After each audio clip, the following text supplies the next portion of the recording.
श्री राधे कृष्ण। सद्गुरुदेव भगवान के चरणों में कोटि कोटि प्रणाम। द्रविड़ देश में पहले पांड्य राज के एक राजा थे, इंद्रद्युम्न। वे सदा भगवान के स्मरण, ध्यान, पूजन तथा नाम जप में ही लगे रहते थे।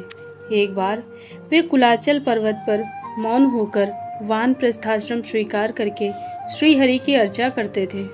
उसी समय वहां शिष्यों के साथ अगस्त्य जी पधारे।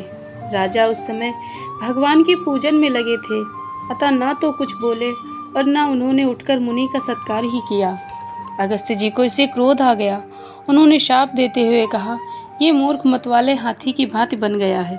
ब्राह्मण का ये अपमान करता है, अतः इसे हाथी की योनि प्राप्त हो। शाप देकर अगस्त्य जी चले गए। उनके शाप के प्रभाव से शरीर छूटने पर राजा इंद्रद्युम्न क्षीर सागर के मध्य त्रिकूट पर्वत पर हाथी हुए। वे बड़े ही बलवान थे। उनके भय से वहां व्याघ्र सिंह भी गुफाओं में छिप जाते थे।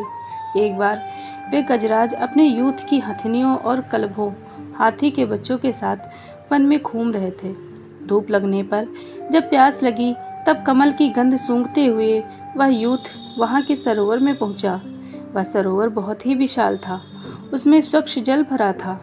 कमल खिले थे। सभी हाथियों ने जल पिया, स्नान किया और परस्पर सूंड में जल लेकर उछालते हुए जल क्रीड़ा करने लगे। उस सरोवर में महर्षि देवल के शाप से ग्राह होकर हुहु नामक गंधर्व रहता था।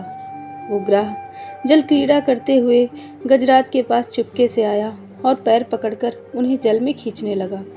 गजराज ने चिंगाड़ मारी। दूसरे हाथियों ने भी सहारा देना चाहा, किंतु ग्राह बहुत बलवान था। दूसरे हाथी शीघ्र ही थक गए।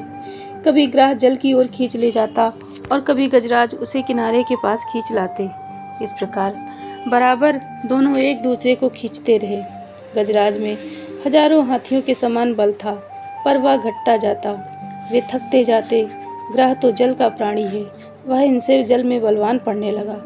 जब ग्राह के द्वारा खींचे जाते गजेंद्र बिल्कुल थक गए, उन्हें लगा कि अब डूब जाएंगे। तब उन्होंने भगवान की शरण लेने का निश्चय किया। पूर्व जन्म की आराधना के प्रभाव से उनकी बुद्धि भगवान में लगी। पास में एक कमल पुष्प तोड़कर सूंड में उठाकर वे भगवान की स्तुति करने लगे। जब कोई अत्यंत कातर होकर भगवान को पुकारता है, तब वे दया में एक क्षण की भी देर नहीं करते। कातर कंठ से गजराज भगवान की स्तुति कर रहे थे। देवता भी उनके स्वर में स्वर मिलाकर भगवान का स्तवन कर रहे थे। उसी समय भगवान गरुड़ पर बैठे हुए वहां प्रकट हुए। भगवान का दर्शन करके गजराज ने वह पुष्प उन पर उछाल कर कहा, नारायण निखिल जगत के गुरु भगवान आपको नमस्कार है।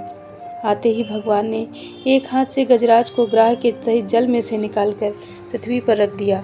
अपने चक्र से ग्राह का मुंह फाड़कर भगवान ने गजराज को छुड़ाया।